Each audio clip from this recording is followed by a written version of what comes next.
Saudara, Kementerian Keuangan akan segera mengumumkan Peraturan Menteri Keuangan atau PMK nomor 49 tahun 2025 yang telah direvisi. Peraturan itu nantinya mengatur mekanisme pinjaman Agrinas ke Himbara dengan jaminan seluruh pembayaran cicilan oleh pemerintah sebanyak 40 triliun rupiah per tahun selama 6 tahun ke depan. Iuran dana desa yang 40T itu gimana sih skemanya? Menteri Keuangan Purbaya Sadewa mengumumkan kabar penting soal revisi aturan terkait mekanisme penyaluran pinjaman bagi koperasi desa kelurahan Kopres Merah Putih akan segera tuntas. Aturan yang dimaksud adalah Peraturan Menteri Keuangan PMK nomor 49 tahun 2025. PMK ini akan mengatur secara detail pencairan pinjaman Kopdes oleh PT Agrinas Pangan Nusantara Persero. Pinjaman tersebut akan disalurkan melalui himpunan bank milik negara Himbara untuk mendukung proyek nasional. Pemerintah cicil 40 triliun atau lebih untuk pembayaran pinjaman tadi setiap tahun selama 6 tahun ke depan. Jadi pinjamannya secure, perbankan enggak menghadapi risiko yang terlalu signifikan karena terjamin pinjamannya. Kalau untuk revisi PMK-nya kira-kira ditargetkan selesai kapan? Harusnya kemarin-kemarin udah selesai, tahu anak saya belum selesai juga sampai sekarang. Ngecek minggu depan saya udah selesai. Itu gampang kok, cuma coret 1-2 baris selesai. Menteri Keuangan Purbaya Sadewa menegaskan proses revisi ini hanya memerlukan sedikit penyesuaian. Ia optimis penyelesaiannya dapat dilakukan dalam waktu dekat, bahkan dalam minggu depan. Hal ini menunjukkan komitmen pemerintah dalam mempercepat realisasi program koperasi desa. Revisi aturan jaminan pemerintah untuk pinjaman Himbara akan mengatur mekanisme pinjaman Agrinas kepada Himbara. Pemerintah memberikan jaminan penuh atas seluruh pembayaran cicilan pinjaman tersebut. Jaminan ini mencapai 40 triliun rupiah per tahun selama 6 tahun ke depan. Purbaya menjelaskan jaminan itu diberikan untuk menghilangkan kekhawatiran Himbara. Dengan adanya jaminan dari pemerintah, risiko perbankan tidak akan bertambah. Saudara, info duka, istri dari mantan Panglima TNI Jenderal Purnawirawan Wiranto, Rugaya Usman Wiranto meninggal dunia pada hari Minggu 16 November 2025. Dalam kabar duka yang diterima redaksi TVRI, disampaikan Inna Ilahi wa Inna Ilahi Raji'un telah berpulang ke rahmatullah dengan tenang istri, ibu, Oma, Haja Rugaya Usman Wiranto binti Mustafa Usman.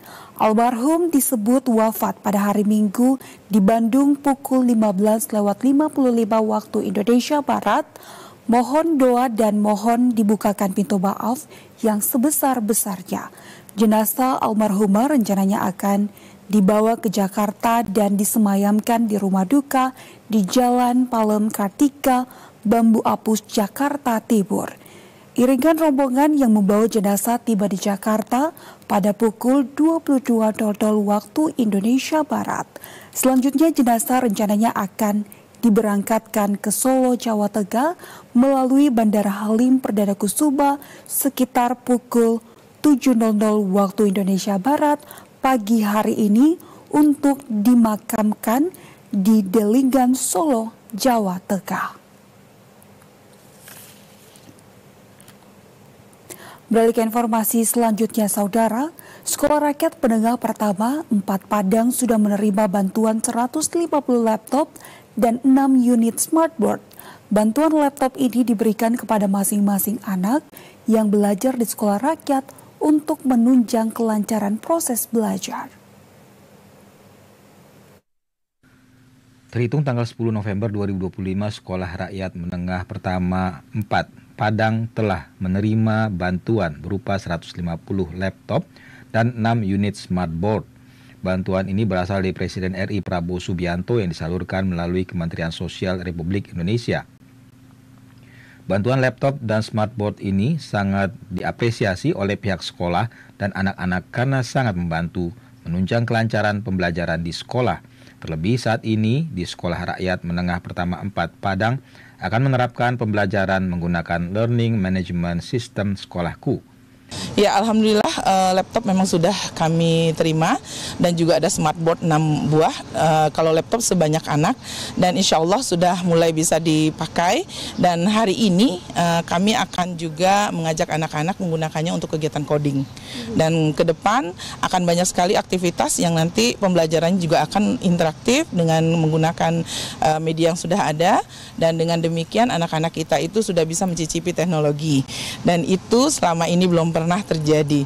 Mudah-mudahan ini menjadi pengalaman yang berharga dan menjadikan anak-anak kita itu memang punya kualitas, dia juga punya karakter yang kuat dan dia menjadi anak-anak yang nanti kelak menjadi pemimpin bangsa. Sementara itu, anak-anak sekolah di sekolah rakyat ini mengaku sangat senang dengan bantuan laptop tersebut karena memudahkan mereka dalam akses bahan sumber belajar. Pembelajaran melalui laptop ini dibimbing langsung oleh para pendidik sehingga anak-anak bisa lebih mudah terintegrasi dengan IT. Saya perwakilan dari siswa SRMP 4 Padang mewakilkan berterima kasih mengucapkan kepada Bapak Presiden Prabowo Subianto atas bantuan dan atas program sekolah rakyat yang telah Bapak dirikan. Karena atas sekolah rakyat ini kami dapat bersekolah dan difasilitasi. Sekolah Rakyat Menengah Pertama Padang memfasilitasi anak-anak dari keluarga miskin, pekerja informal, serta kelompok marginal lainnya yang selama ini mengalami hambatan struktural dalam akses pendidikan formal. Sekolah Rakyat diharapkan dapat mencetak generasi muda yang memiliki daya saing tinggi.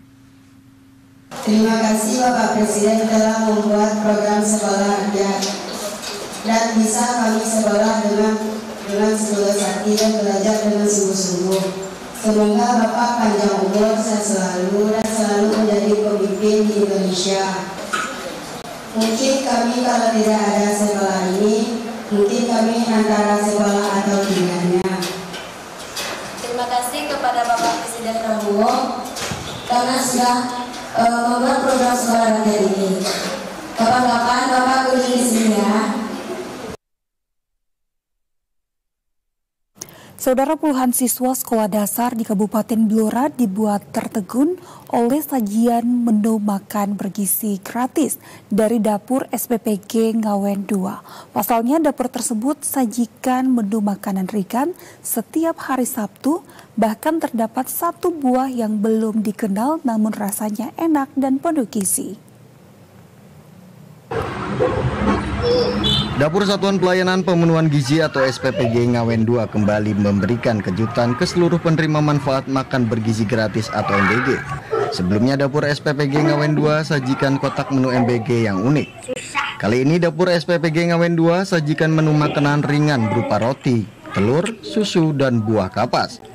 Mahres, salah satu siswa kelas 6 SDN 1 Gondang, Kecamatan Ngawen, Kabupaten Blora, mengaku tidak tahu nama buah dalam kotak menu tersebut. Namun usai dikupas dan dimakan terasa seperti menggigit kapas dan rasanya manis serta enak dirasa. Ia baru mengetahui buah tersebut baru pertama kali ini dan belum pernah melihatnya di pasar buah maupun di toko buah. Ia bersama teman-teman satu kelas langsung melahap habis sajian menu makan ringan dari dapur SPPG Ngawen 2. Mares mengaku senang dengan kejutan yang diberikan oleh dapur SPPG 2 Ngawen yang selalu berkreasi dan kreatif dalam memberikan menu MBG. Senang. Nggak khawatir? Enggak. Pernah makan buah itu udah? Enggak. Ini pertama kali? Iya. Terus? Mau dibawa pulang apa dimakan habis? Dimakan habis. Dari SPPG Ngawen itu selalu membuat kejutan dengan buahnya dari luar Pulau Jawa gitu. Dia selalu kreatif memberikan buah-buahan kepada siswa-siswi kami sehingga siswa kami tahu bahwa ini buah ini berasal dari pulau ini gitu. Tidak hanya siswa yang sangat terkejut dengan isi menu kering MBG setiap hari Sabtu, namun kepala sekolah dan guru juga belum mengenal buah tersebut. Kepala Sekolah SDN 1 Gondang, Sugito, sangat mengapresiasi dengan kreativitas yang dilakukan oleh dapur SPPG Ngawen 2. Ia berharap dapur terus menyajikan menu yang lebih unik namun tetap memperhatikan kandungan gizi.